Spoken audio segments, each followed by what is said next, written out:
Example, হয়তো দেখা যাবে আমাদের অনেক লোকেরা নির্বাচনের সময় জোশের ঠালে বক্তৃতা দিয়ে বলবে এই 600 বেডকে আমরা 1200 করে ফেলবো, রাইট? বলে ফেলবে কিন্তু অনেকে যে 600 বেডকে আমরা 1200 করে ফেলবো। It's a very easy thing to say, but it's a very very very difficult thing to do. কারণ আপনি যে 600 বেড করবেন এটার জন্য সরকারের বিভিন্ন স্টেপস আছে। আপনি যেদিন শুরু করবেন সরকারে যাবার পরে দেখবেন 600 বেড আপনি ওপেন করছেন কবে জানেন?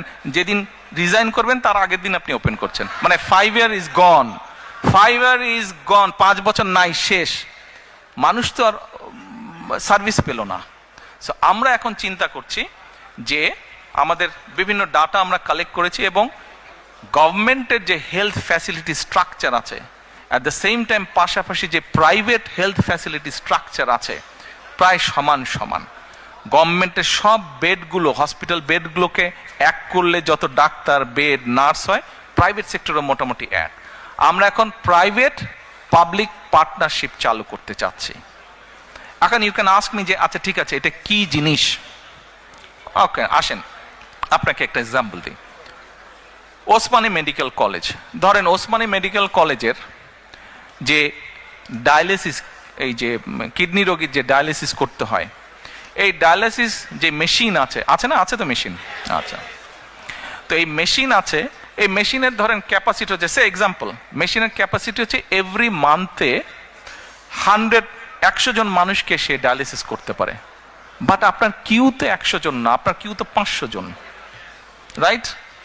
ওকে, আমরা এখন যেটা কেয়ার করছি, ঢাকাতে দেশে অনেক প্রাইভেট হসপিটাল আছে, বাট আম্মা যেহেতু এভার কেয়ারে আছেন, আমার ওই একটা নামই মনে থাকে প্রাইভেট হসপিটালের মধ্যে। ধরেন এক্সাম্পল হিসাবে বলছি, ওই এভার কেয়ার হসপিটাল, তাদেরও কিডনি ডায়ালিসিস মেশিন আছে, but that's a private hospital, quite expensive, not everyone can afford that. Okay, আমরা যেটা এরকম ফ্যাসিলিটি যেসব প্রাইভেট হসপিটাল আছে তাদের সাথে আমরা গভর্নমেন্ট একটা কন্ট্রাক্ট করব।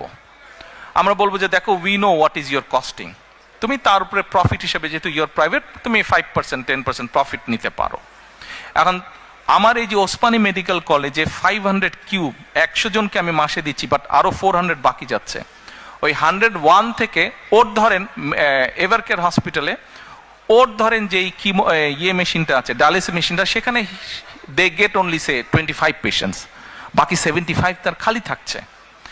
এই যে এখানে যে কিউ হয়েছে, এই কিউ থেকে নিয়ে আমরা 75 পেশেন্ট ওদেরকে দেব, and the cost we will bear. তাতে যেটা হচ্ছে, স্কুল প্রাইমারি শিক্ষক বলেন, একজন গৃহিণী বলেন, মসজিদের ইমাম সাহেব বলেন, এদের মতন মানুষগুলো এভার কেয়ারের মতন হসপিটালে ট্রিটমেন্ট পাচ্ছে with a very minimum cost, যেই কস্টটা গভর্নমেন্ট বিয়ার করবে। আর সবচেয়ে বড় বেনিফিট হচ্ছে, আপনাকে যে মানুষ ইলেক্ট করে পাঠালো দেশ পরিচালনার জন্য, আপনি 5 ইয়ার্স টাইম নিলেন না তাকে সার্ভিস দেওয়ার জন্য, 3 to 6 মান্থসের মধ্যে আপনি তাকে সার্ভিসটা দিতে পারলেন। তাহলে মানুষগুলো, দেশের সাধারণ মানুষ সার্ভিসটা পাটাপাট কুইক সার্ভিসটা পেল, রাইট? আইডিয়াটা ঠিক আছে না রং আছে?